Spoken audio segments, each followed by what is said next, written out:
daawada barnaamijkeeni Tigsiga fog barnaamijka Tigsiga fog maanta waxaan ku eegnaa hal adayga halganka adkaysiga dawlad jacaylka iyo dawladiska Soomaalida ay barwalba ku taagan tahay iyo waliba dhibaatooyinka waaweyn ee ka dhanka dawladnimada ee soconaya. Waxaan tusaale soo qaadan doonaa ciidamadii dhalinyarada ahaa ee magaalada Muqdisho weerarka lagula eegtay iyo waliba sidii ay ugu darbanayeen maalintii saalisada ahayd in ay ka mid noqdaan ciidamada. Waxyaalaha mucjisada halkaas ka dhacay sidoo kale waxaan eegi doonaa waxyaalaha loo hortaagan yahay istaanka ciidanka xoogga dalka Soomaaliyeed oo aynu si gaar ah aan barnaamij ugu qaada dhigi doono. Maalintii Arbacada ahayd maalintii aan dhaho saalisada ahayd waxaa dhacay weerar midaamin ah oo qof nafti haliga ah uu isku soo markaasi dhex tuuray qaar ka mid ah dhalinyaro u darbaneed oo doonayay inay ku biiraan ciidanka xoogga dalka Soomaaliyeed gaar ahaan cutubiyada loo yaqaan gorgor. Dhalinyarada ayaa waxay isugu jireen dad yar oo dhalinyaro ah oo aad wax u bartay kuwaas oo heer jaamacadeed gaaray da'da 20 ilaa 25 badankooda ay u dhaxeeyeen. Waxay doonayeen inay noqdaan saraakiil ku xigeenno dabley iyo sidoo kale ciidamo kala duwan inay helaan khibrad aad u sareysa ay doonayeen. Waxaan hadoo fiirinaynaa daawashana qiimaha badan Soomaalida waxyaalihii halkaas ka dhacay iyo Soomaalidu sida ay u doonayso dawladnimada badankeedu balse dad kooban iyo shabakado isku xiran ay uga soo horjeedaan dawladnimada dalka. Markaan si guud u fiirino dalka Soomaaliya waxaa haysata dhibaato aad u weyn. dhibaatadaas hase yeeshee dad badan waxay ilaa hadeerta la yaaban yihiin xataa khubarada wax ka qora Soomaaliya adkaysiga faraha badan ee bulshada Soomaaliyeed. Marka la eego magaalooyinka weyn ee dalka waxaa ka soconaya dib u dhis caadi dadku waxay u nool yihiin sida dadka kale ee dunida ay u nool yihiin laakiin waxaa ka maqan wax weyn oo ah dhinaca dawladnimada ama doorkii dawladnimada. taasi waxay haba yaraatee ay meesha ka saarin in dadaalka dib u dhiska dawladnimadu uu noqdo mid ka badan kan ay dadka Soomaaliyeed filayeen laakiinse mar walba waxaa jira ku bixin dadaal ka badan kan dawlad dhiska lagu bixinayo oo ay ku bixinayaan dad yow kooban siyaasiyiin shirkasheeye iyo hay'ado kala duwan oo doonaya in ay Soomaaliya aysan soo noqon. marka la fiiriyo hadaba dhinaca dawlad jacaylka ama dadka Soomaaliyeed inay dawlad diyaar u yihiin badankoodu waxa ay maqraatimo doonta ka noqonaysaa arintii ka dhacday salaasadii iyo kale halkaasi. dhalinyaradu waxay safar dheer ugu jireen in ciidanka xoogga ka mid noqdaan. qaarkood jaamacado ayay dhigteen, kuwa kale iskuul sare ka baxeen, kuwa kale waxay lahaayeen khibrado dhinaca farsamada gacanta ah. laakiin waxay doorteen inay dalkooda difaacaan isla markaana ay noqdaan ciidamo lagu tooqo oo ay ku seexdaan jeelasha dambe sidoo kalena suga xuduudaha amniga iyo dalka. ciidan sidiisaba waxaa loogu talagalay in dalka uu ku noolaado wax iskaga dhiciyo. dal aan ciidan lahayn sidiisaba ma noqdo dal buuxa wuxuuna noqdo dal lagu soo dhiqiyo. dalku markuu helo gobonimo iyo xornimo waxa gobonimada iyo xornimada ilaaliya oo xornimadu waxay leedahay laba macne waxa weeye ciidanka xoogga dalka. labada macne xornimadu ay leedahay marka horeysa waxa weeye in dhulka xorta ah ee dalka badda iyo bariga lagu soo xadgudbin taana cid kaliya wax ka ilaali karta ama ka ilaali karta cadaawaha kana arawi karta waa ciidanka xoogga. xornimada labaad waxa weeye in muwaadinku uu dalkiisa nabad ku joogo isla markaana uu taxtaashiyo. khasab maaha qofku inuu siyaasadda ku jiro, khasab maaha in uu xildoon yahay, sidoo kale khasab maaha in uu qof dhisayo, laakiin waxaa khasaba inuu qofku uu nolol caadi helo. tusaale ahaan in uu dukaankiisa shaqada aado, beertiisa fasho, arigiisa lo'diisa iyo geeliisa uu raaxdo, inuu xafiiskiisa kale shaqooyinka kale ee dadku qabsadaan uu furto, inuu caruurtiisa iskuulka geeyo, nabad ay ku tagaan nabadna uu kaga yimaado, masaajidka iyo goobaha cibaadada inuu tago oo ku soo cibaadeysto isaga oo aan haba yaraatee culays dhinaca amniga aysan saarnayn. intaa waxaa xaqiijiyay ciidamada dalka ee amniga ee kala duwan oo ugu horeeyaan ciidanka xoogga dalka oo xoog ku muquuniya amni darro kasta oo jirta. Soomaaliya marka loo fiiriyo 30 sanadood ugu dambeeyay waxa cadaadis aad xoog lagu hayay dawladnimadeeda. dawladnimada Soomaaliya cadaadiskeeda waxa laga hayay dhan walba haday tahay dhinaca caalamiga ah iyo dhinaca gudaha waxaa jiray dad mar walba u arka dawladnimada Soomaaliya soo noqota in iyaga lid ku tahay ama ha noqdeen dad u shaqeynaya shisheeye ama ha noqdeen dad fikirkoodu saasi ka noqday. laakiin dad badan waxay mar walba ka xanaaqaan oo isweydiiyaan isla markaana isu sheegaan inay dadka Soomaaliyeed badankoodu saas rabaan. haddaba taasi waxay u egtahay mid aan run ahayn, waayo waxaa la leeyahay hadii waxa lagu garanayaa hadii dadka Soomaaliyeed aysan dawladnimo rabin in dadka dawladnimada aan rabin ee dhaqaalaha ku bixinaya faraha badan iyo siyaasiyiinta had iyo habeen u taagan dawladaha shisheeye kuwa dariska ah ay karaan kasta ay sameeyeen inaan Soomaaliya abid dawlad dib uga dhalan ama se ay kibi ahaanba ummadda Soomaaliya isnacdo. hase yeeshee taasi waa la kari waayay inkastoo dadka Soomaaliyeed si xoogan isugu soo feeyay.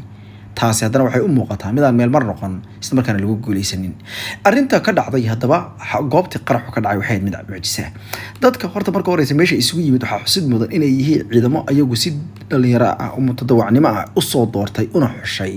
inay noqdaan ciidanka xoogga dalka Soomaaliyeed isla markaana ay noqdaan kuwa ka qayb qaadanaya in ay dalkooda dib u dhisaan dad waxa weeye dookooda raqbadooda madax bannaan oo aan sheegada la qaban meesha yimid ma aha dad la kidhaashay sidoo kalena ma aha kuwa la soo qafaashay ma aha kuwa lagu xukumay inay dalka ka qayb qaadaan difaaciisa laakiinse waa kuwa iyagu si ikhtiyaari ah ku yimid sidaas oo tahay markii goobta qarax ka dhacay oo ugu yaraan siday noo xaqiijiyeen saraakiil 16 ruux ay ku dhinteen kolkii xubin isku soo dhex dartay ee ciidanka suun uu la dhex galay ilaa iyo dhowr iyo 30 kalena ay ku dhaawacmeen waxaa cajiib ah in markii u horeysay talaabada la qaaday ay ahayd in dadka dhaawacana baabuurta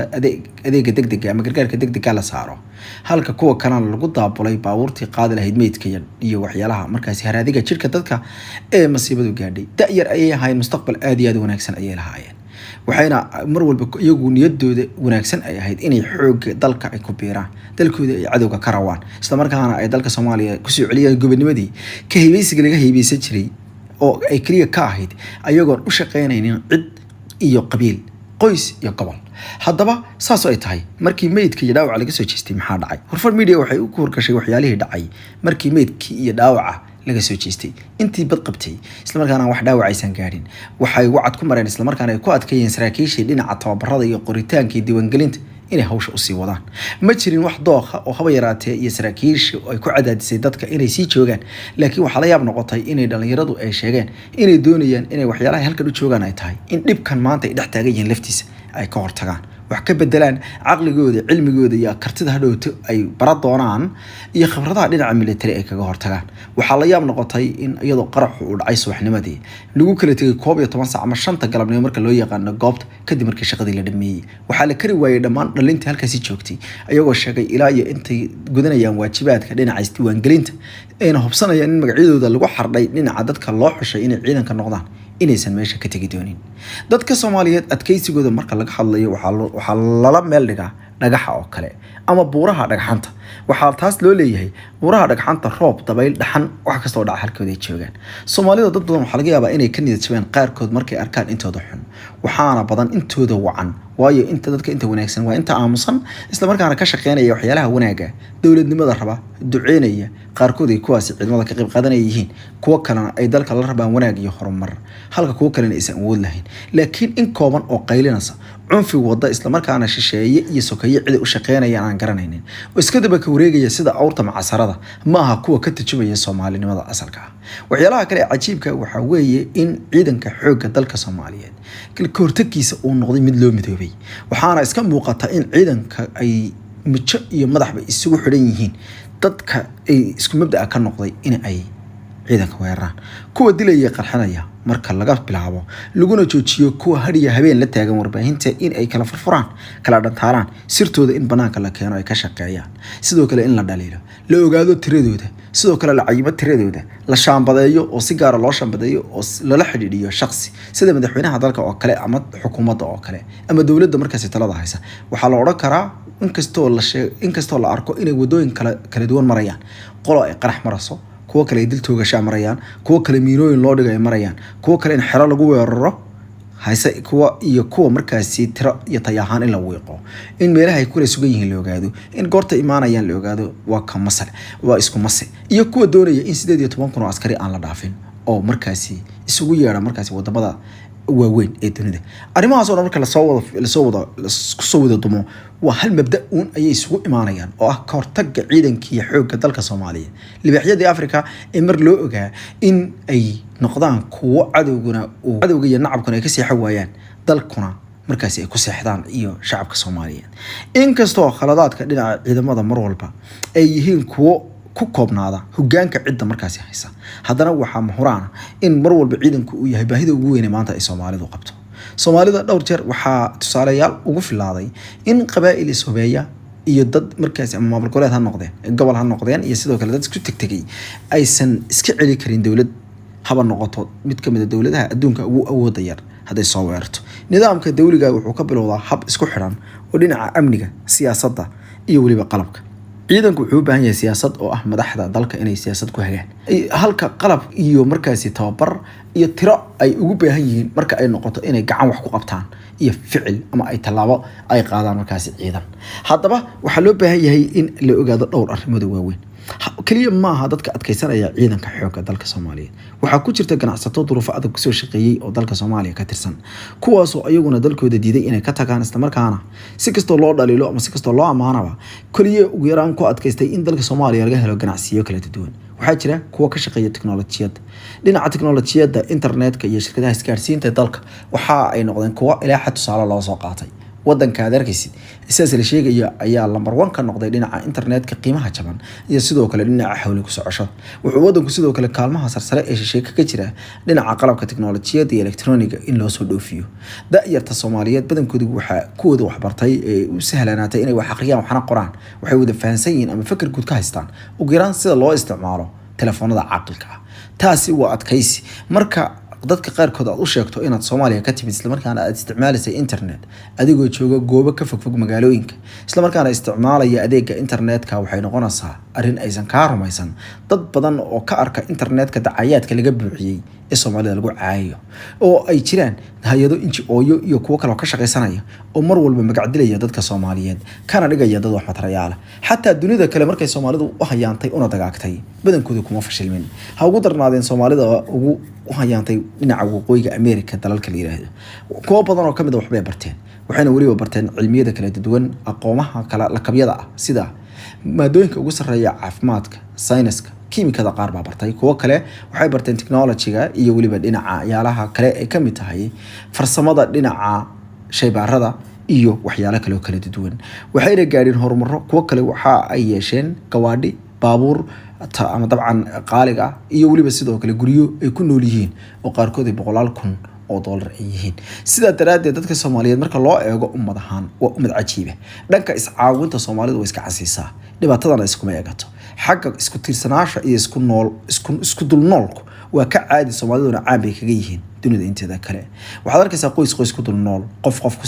sii nool iyo mid biilaya dad yow kala duwan oo tirooyin kala badan leh dhinaca xataa sibaarinimada iyo waalid jacaylka Soomaalidu heer dheer bay kaga jirtaa marka la eego inaad ummadda Soomaaliyeed aad ku tooqdo waxay noqon kartaa in ay ummadda Soomaaliyeed ay u baahan tahay oo kaliya in waxbarashada iyo dilooyinkooda kor loo qaado sidoo kale wacyiga dadka Soomaaliyeed laga caawiyo ayadoo waliba dadka Soomaaliyeed uu dagaal dhinaca qasbo fikri ah ama dhinaca fikradda uu ku socdo oo u muuqdo dagaal aad u culus oo dhinaca laga qabsanayo maskaxda laguna majahabaabinayo wax kasta oo ku jirta xataa warbaahinta bulshada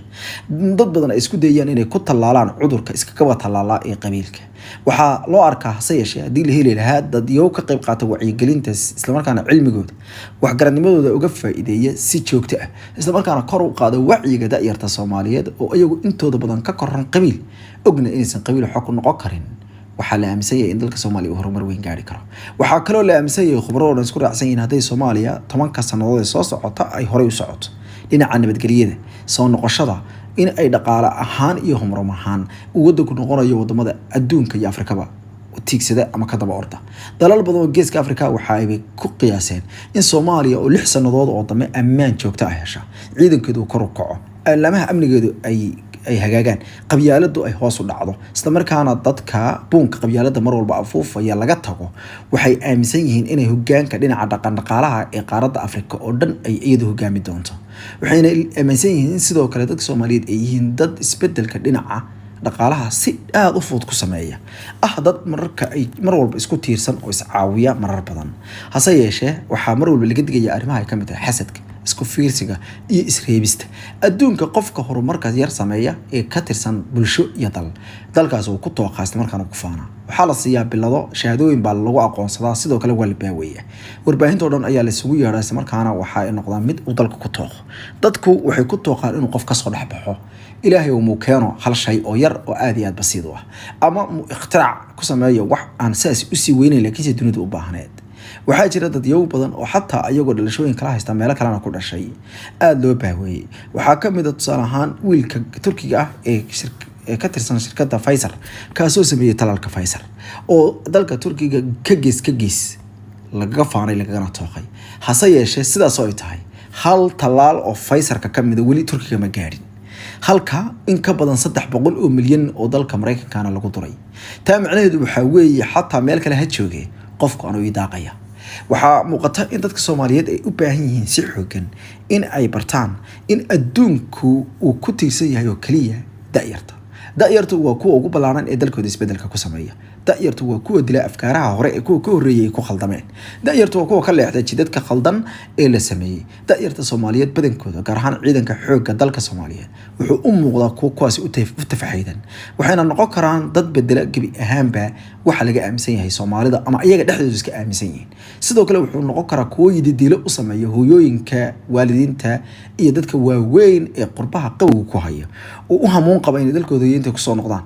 ciidooda iyo camuudooda ay iska taxtaashiyaan oo halkaas ilmahooda ay dhaqan kara ku baraan afkoodana ay ku baraan isla markaana ay wixii maalgelin ay heli karayaan ay ka qutumiyaan gudaha dalkooda hooyo ciidanka militariga dalka Soomaaliya waxa uu saaray dhabaha dhinaca dib u soo kabashada wadada hase yeeshee qoxooyin aad u badan ayaa loo daadiyay taasi waxa mudan inay si weyn u arkaan isla markaana u tafqiyatiraan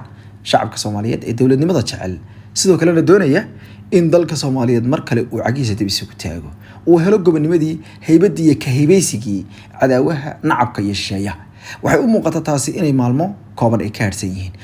dadaalada isku xidhan ee ka hortagga ciidamada halistooda ayay leeyihiin in laga hortago ciidamada isla markaana la yareeyo waxa ay muujinaysaa in la doonayo in xarig wareegga Soomaaliyeed ee dawladnimada Soomaaliya inuu halkiisii taagnaado taasoo u muuqata in mar walba gidaar aad u weyn la jabinayo haddii lagu dhiirido ku dhiiranaanta iyo isku dhiirashadu waxay ka imaan kartaa dhowr arrimood ta ugu weyn waxa weeye in shacabka dadka siyaasadda soo geliya xildhibaanada da'yarta la dooro doono iyo kuwa da'da dhexe ay ka fikiraan halkay doonayaan in 4 sano kadib dalka Soomaaliya uu istaago halkee ayaad rabtaa in ciidanka xoogga dalka Soomaaliyeed uu taagnaado halkee ayaad rabtaa in Soomaaliya ka taagnaato madalaha caalamiga ah iyo waliba faqarayaasha waaweyn ee dunida halkee ayaad rabtaa in xuduudaha dalkeenu ay ka noqdaan dhinaca amniga ilaa xad sidee ayaad u aragtaa in dhaqaalaha dalkeenu uu horey u socdo isla markaana khayraadka wadankeena inagoo ilaasho karna aynu la soo baxno una iibsano si xora sidee si ku heli karna dhammaan waxa jawaab u ah ammaanna waxa jawaab u sii oo ka sii farcamaya ciidan gacanta ku qabta